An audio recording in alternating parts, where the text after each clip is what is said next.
Bonjour à tous, bonjour Vladimir Fedorovski. Bonjour. François Hollande sera tout à l'heure à Moscou. Qu'est-ce qu'il peut attendre de Vladimir Poutine? L'idée de la grande coalition, c'est une bonne idée. Il n'y a pas d'autre. C'est comme au temps des nazis. Pour combattre Hitler, il fallait se réunir.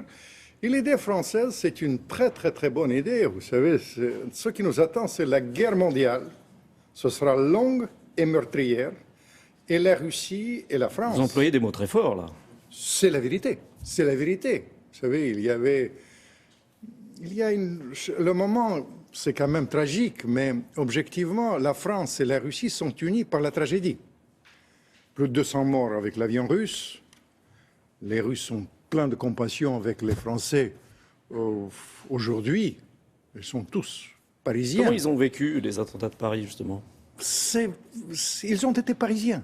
Carrément parisiens, parce que, vous savez, les distances n'étaient pas loin, et puis les Russes, ils vivent 25 millions dans la lutte contre les nazis, ils considèrent que c'est la lutte contre les nazis.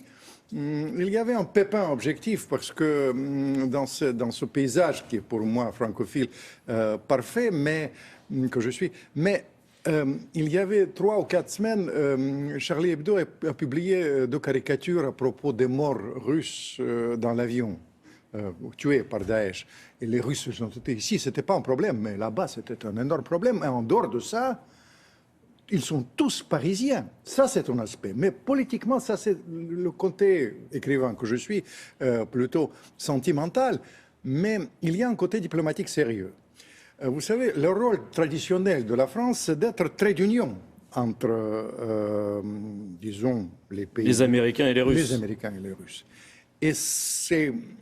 Hollande, il peut jouer un rôle, et je pèse mes mots, la France peut jouer un rôle vraiment historique à ce moment-là. Bien sûr aujourd'hui, mais au-delà de ça, à la fin de la semaine, quand ils seront tous là, Obama, et vous savez, pendant le sommet, ça peut être un sommet diplomatique assez important pour calmer le jeu. L'avion turc, n'importe quoi, tout ça, toutes ces choses-là, il faut calmer le jeu. Le temps hier a exprimé le mot désescalade. Et le mot désescalade, ça me plaît beaucoup. Calmons le jeu, pas de n'importe quoi. Est-ce que les objectifs sont les mêmes? Les Russes soutiennent Bachar al-Assad, pas les Occidentaux. Est-ce que les Occidentaux et les Russes peuvent vraiment se mettre d'accord sur l'idée d'une grande coalition? Certainement, parce que la priorité est la même. C'est les nazis. Les islamistes, c'est les nazis. Alors, on doit être unis. Hier, j'ai parlé avec républicains, traditionnellement. Les républicains... Américains. Américains. Les vôtres, ne parlons pas, parce qu'il y a une sorte de consensus, heureusement, national, aujourd'hui, parce que vous avez entendu Sarkozy, Fillon, Hollande, je ne parle pas de Le Pen ou Mélenchon, ils sont tous pour que la France joue un rôle de trait d'union. Et ça, c'est important, parce qu'en politique étrangère, il faut avoir un consensus. Ce n'est pas la politique politicien. Mais aux États-Unis, les républicains, ils disent « renouons avec la Russie parce que le danger est mortel ».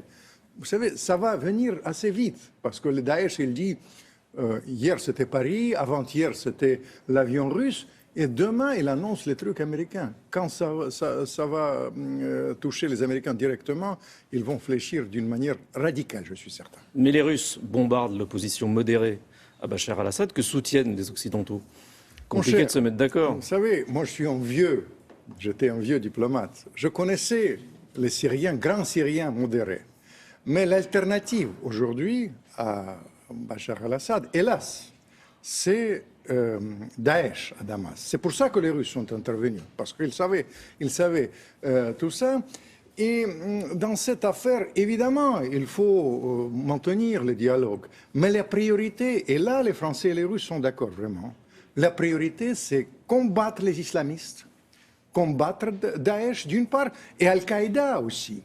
Il y a une chose que je voudrais quand même vous dire.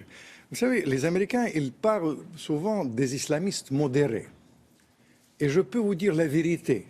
Les islamistes modérés, ça n'existe pas comme le bolchevisme modéré, pour rappeler l'histoire de la Russie. Les Russes ont déployé des moyens énormes en Syrie. C'est d'abord pour soutenir Bachar al-Assad ou d'abord pour combattre Daesh?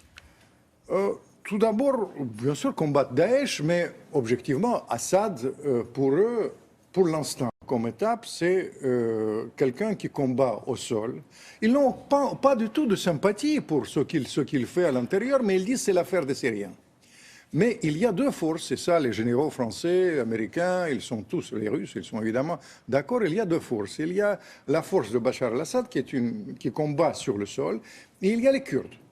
Je vous signale que les Kurdes, aujourd'hui, ils ont une très grande cote en Russie après l'épisode d'hier. Les Kurdes sont Après revenus. l'avion russe abattu par les Turcs. Ils ont surgi hier, tout. Vous comprenez, le génocide arménien, les Kurdes, tout. C'est pour ça que je dis calmons les jeux. Désescalade.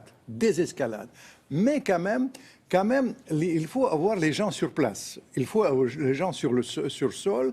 Et c'est-à-dire que s'il y a intervention au sol... Les Français et les Russes, ils ont l'affaire d'Afghanistan pèse sur le subconscient. Si une intervention au sol, ça sera forcément avec l'armée de Bachar al-Assad. Mais ils sont là. Ils sont là, les Iraniens. Et qu'est-ce qui reste de cette armée? Elle est très affaiblie. C'est une armée, vous savez, maintenant, détrompez-vous, ils ont maintenant, avec ces bombardements russes, ils ont remporté quelques victoires. Mais Bachar al-Assad, dans cette affaire, c'est quelque peu secondaire. L'étape, hiérarchie de valeurs, c'est tout d'abord en finir avec Daesh. Et après, évidemment, encourager le dialogue à l'intérieur. Et puis, regardez, pourquoi ne pas le dire, après Bachar al-Assad. Mais l'étape maintenant, Bachar al-Assad, vous savez, il ne menace pas, il ne frappe pas le théâtre français. Daesh frappe. Pour les Russes, c'est ça la priorité. Mais c'est vrai qu'ils disent, faites attention, ne faites pas distinction entre Daesh et Al-Qaïda. Vous comprenez? Parce que les Américains, ils disent, ah non, mais Al-Qaïda, les frères musulmans, tout ça, ils disent non. Vraiment, l'islamisme modéré, pas l'islam, l'islamisme modéré n'existe pas. Est-ce que Vladimir Poutine va demander la levée des sanctions économiques qui frappent la Russie? Les sanctions économiques, bien sûr, il faut dire, mais la logique américaine, les sanctions économiques frappent la Russie, les Russes vivent mal et ils virent Poutine, ne marche pas. Le problème, c'est que maintenant, évidemment, ils vont demander ça, mais cela dit, c'est une question qui va se poser, bien sûr. Merci. Je rappelle que vous êtes aussi historien et votre dernier livre, c'est La volupté des neiges. C'est un cadeau de Noël. C'est pour faire rêver. Merci. Merci beaucoup. Oui, William. Vladimir. Merci, William. On va parler d'un autre Vladimir que vous connaissez un peu, puisqu'on va se retrouver dans quelques